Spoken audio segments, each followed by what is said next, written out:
May kwento ako. Noong unang panahon, may isang batang bansa na naging isa sa pinakamayaman sa buong Asya. Ang bansang ito ay ang Pilipinas. Taong 1950 noon. Ang Pilipinas ang may second highest income per capita sa Asia. Pangalawa lang sa Japan.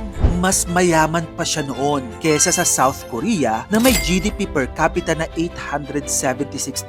Sa Taiwan na may $922. Mas mayaman din ang Pilipinas sa Thailand at Vietnam. Dahil ang GDP per capita ng Pilipinas noon ay $1,070. Isang malaking pribilehiyo noong panahon na iyon.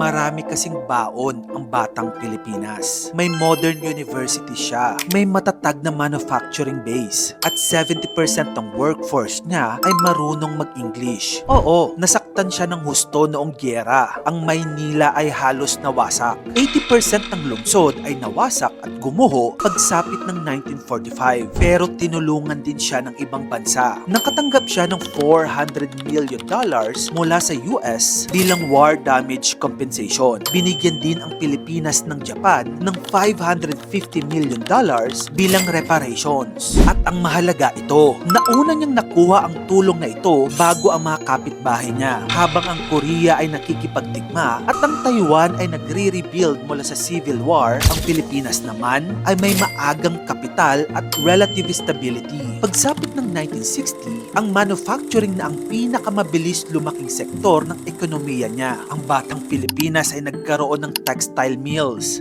cement plants. In fact, may 6 major factories noong 1953. Nagkaroon din ng mga food processing, car assembly, at garment production. Ibig sabihin, habang ang mga kapitbahay niya ay bumabangon pa lang, nag-a-assemble na ang batang Pilipinas ng sarili niyang mga sasakyan. Noong mga panahon na yon, ang Pilipinas ang may pinakamodernong production structure sa Asia. Hindi lang siya lumalaki, structurally ahead siya. Ang mga pabrika ay gumagamit ng steam power at mechanized production. Pero isang dekada lang tumagal ito. Bakit kamo? Dahil kahit lumalakas ang industriya, agrikultura pa rin ang bumubuhay sa ekonomiya. Noong early 1970s, alam mo bang yung 25 to 30% ng sugar imports ng Amerika dito sa Pilipinas kinukuha? Malakas din ang export ng Pilipinas ng coconut oil, abaka at timber. May privilege access tayo sa US market. May pera, may kapital, at sa totoo lang, may tunay tayong chance maging industrial power. Meron tayong steel mills, shipbuilding,